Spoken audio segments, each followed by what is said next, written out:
Is it just me, or do hotel rooms purposely put like all fancy lights everywhere and no practical lights? Because right now I'm trying to shoot this video. I want some practical lights which will just light up my video and make it look bright. But no, all these fancy lights everywhere, that's making it look like it's nighttime even though it's broad daylight outside. But anyways. Hi guys, it's Ivan and welcome back to my YouTube channel. Recently I was invited to TEDx to give a speech. And by recently I mean today.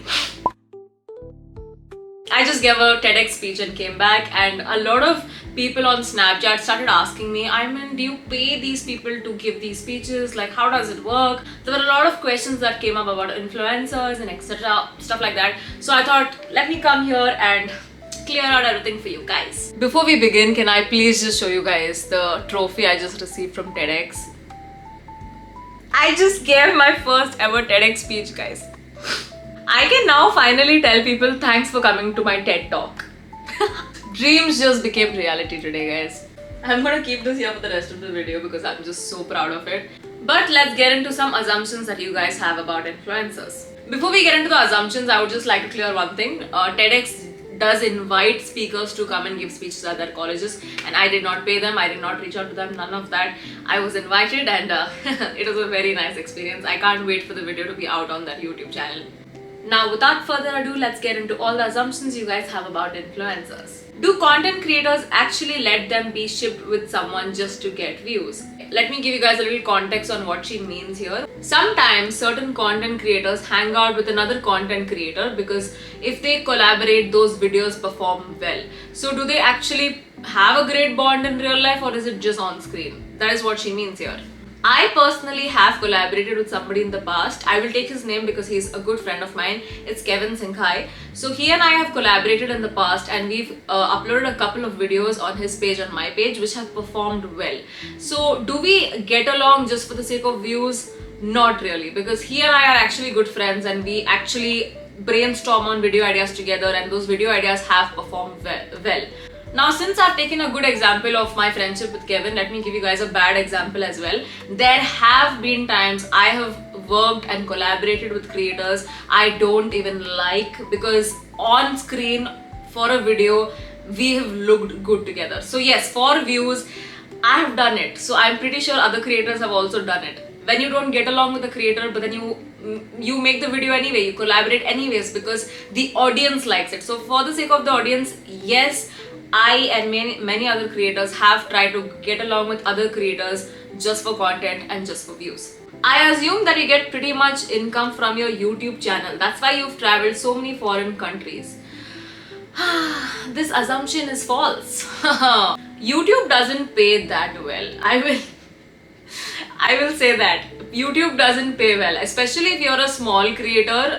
If you're in the growing stage, YouTube doesn't pay well. Only if you have like millions of subscribers, millions of views, sure, you will earn out of YouTube, and that can be your primary source of income. But my main source of income isn't YouTube. Yes, I do get paid from YouTube, but YouTube isn't really my main source of income. For me, my main source of income is Instagram. Sometimes when your videos perform really well on YouTube, yes, the income is great. But again, it depends on the views. So I don't really depend on YouTube too much for my income. I upload videos on YouTube purely for the opportunities, not for the money. I'm being very honest when I'm saying this.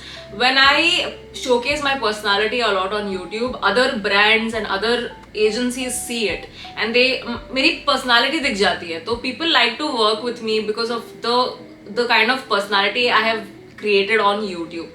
Most of the influencers fake their life. They also tend to be more sweet than they actually are. This assumption is 100% true. It is true.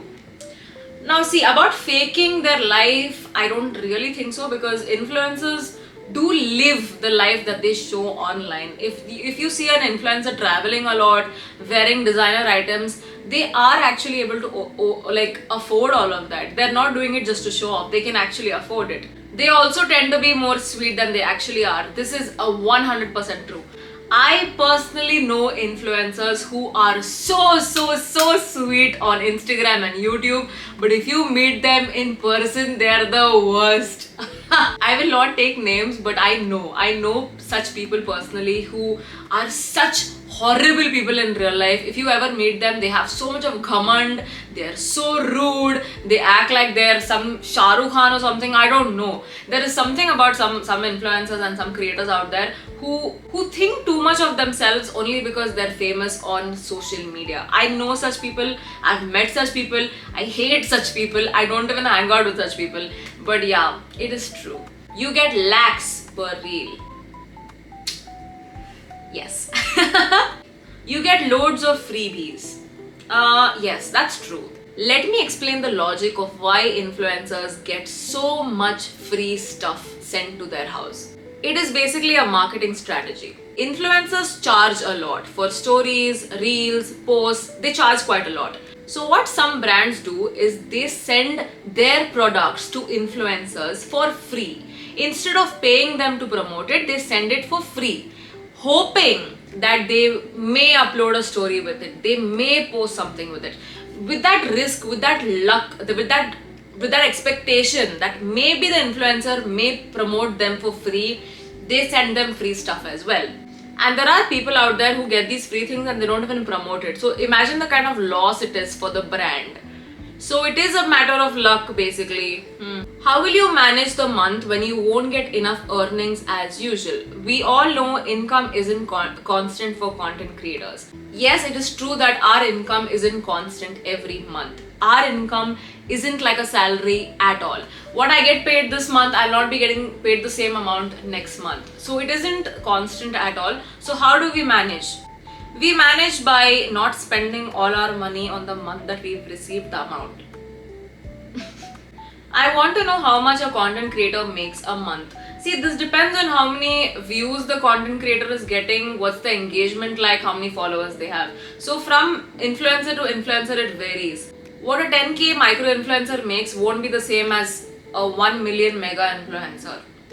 So it depends on the views, it depends on the engagement, it depends on the brand, you never know. One assumption of mine is that you are doing this by passion, so you post when you feel.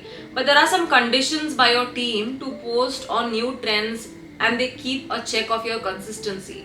This isn't true. I don't know about other influencer agencies, but the agencies that I have worked with, they have never put any kind of pressure on me to be consistent. I post because I'm passionate about it, and I also post because I'm trying to be consistent by myself. Nobody's asking me to be consistent. There is no agency or any manager who is constantly asking me to post or something may happen to me. No, I do it because I want to. I think influencers don't use PR products. This this depends on what PR it is, what is the product. It depends completely. There have been times where I also don't use PR products. I give it away to my mom or my sister because there are just so many PR packages and I don't want to waste it, so I give it away. So yeah, in a way you could say it's true, but again depends on what the product is. There have been times I've received PR packages and I love the product, so I use it. As you said, you will reply, so here it is that I want to know how to start and how to create videos. I just need to know how. I really need help on this, please. Reply to my comment. Let me make this as simple as possible for you, okay? The first step is to get a phone. You don't need any fancy equipments or any fancy cameras. You just need your phone. The second step is to figure out what kind of content do you want to make. Do you want to make something related to lifestyle, fashion, fitness, travel? There are so many genres out there that you can choose from. Suppose you don't want to show your face but you still want to create content, then there are other options for that as well. You can start up gardening, you can take up drawing where you don't have to show your face. There are so many variety of options of what genre you can start creating videos in. Third is to shoot the video. Just shoot it. It doesn't matter if it's good, bad, you want to trash it, doesn't matter. Just shoot the video. Once you're done shooting it, post it. Now, the first video that you ever upload may not perform well, okay? You may get 50 views or maybe 100 views. You never know. You never know how many views you'll get. Now, you guys must be like, oh my god, I'm not going to do so much mehnat for 100 views. But think about it. If you are in a room filled with 100 people and you're showcasing your talent, isn't it something to be amazed about? And out of those 100 people, even if 5 people are liking your content, imagine 5 people like what you've posted. Imagine this, guys. Every time you feel like 5 is too less, 100 is too less, imagine it in front of you. Imagine 5 people saying that you look good. Imagine 100 people watching you. Imagine that. Don't think of the millions, don't think of the high amount of views that you want to reach. Start small, start basic. I feel like the biggest mistake people make these days when they're starting to be a content creator is that they underestimate numbers. They feel like 100 is too less, or 10k views is too less, 20k views is too less. Bro, please imagine that many people in front of you. It is mind-blowing, it is incredible. These are 3 separate questions, so I'm going to answer them one by one. How do you get featured on Social Ketchup? Social Ketchup, for those of you who don't know, is a magazine that is made for content creators. They make a magazine where they feature content creators every month. They talk about content, stuff like that. So how do you get featured in it? I have no idea, because I have never been featured on Social Ketchup. I have never been on a cover of a magazine. I have been invited to Social Ketchup events. So they have reached out to me. They have reached out to me saying, we have an event, we would like you to come, we have this party, please come. So they have sent me PR packages, they have invited me to events. So yes, they reach out to you. Even to get featured on their page a couple of times, I think they have reached out to me saying, we are creating this particular video for this particular festival, so can you just send us a clip of you doing this? So that has happened in the past, but to be featured in their magazine, I'm not really sure, because I have not been featured in their magazine yet. So do creators reach out to managing agencies like No Filter, or does the agency reach out? The agency reaches out. Agencies look for influencers that they want to manage, and they will reach out to you on their own. How much do they charge for managing? They do not charge you at all for managing you, because they are basically getting brand collabs for you. So you don't have to pay them to get you brand collabs. But when they get you these branded collabs, they do take a significant cut from your pay. Like for example, you are getting paid 100 rupees, they will take 30 rupees from it, or maybe 25. So they do take a cut from your pay, but they do not take money from you for managing you. That you earn a lot, and this life is much more easier than struggling day to day. Every career has different struggles. You cannot compare a content creator's struggle to a 9-to-5 struggle. What they are struggling, we don't struggle, and what we are struggling, they don't struggle. For example, if you are working in a 9-to-5 job, your work shift ends at 5 p.m. You can go home, you can go to your family, and you can relax. But a content creator, on the other hand, we think of content 24/7. We don't stop working. Even on Sundays, I find myself sitting and brainstorming for video ideas. Today is a Sunday, by the way, and I'm shooting this video. So I am my own boss, which is why I don't let myself rest. I'm working all the time. So it is not true that we don't struggle as much as people who do a 9-to-5 job. I have worked in a 9-to-5 job, which is why I am not invalidating a 9-to-5 corporate person's feelings at all over here. I know how tiring it can get. Wake up every day, wear that same old uniform, and then go to work, sit in front of a laptop for like 8 hours. It's exhausting, it's boring. Your entire life is just sucked into an office life. You're working so hard just to make one company rich, which is not even your company. So it is extremely tough to do a 9-to-5 job. And since I am so passionate about content creation, I would say that my life is much more easier than a 9-to-5 person's life, because I have been in a 9-to-5 job, so I know. I'm comparing and telling you guys that the kind of life that I'm living right now is so much better than the one I had when I had a 9-to-5 job. But it's not the same for every creator out there. I have friends in the influencer industry who have started off really well, they've created amazing content, and then all of a sudden something happens and they just stop creating content and their career is over. That's the sad thing about content creators. If you don't show up, if you don't post, your life is over. You're not relevant anymore. You stop creating content, one day it's fine, 2 days it's fine, 2 months also it's fine. From the third month onwards, if you're not consistent, your career is over. You're replaced immediately by somebody else. I have seen a lot of creators whose career has ended because they have not innovated, they have not been consistent, they have taken their career for granted. Yes, on some days our life is very easy and we can just relax. But there have been times my creator friends have relaxed so much that their career itself is over now. They're relaxing all the time.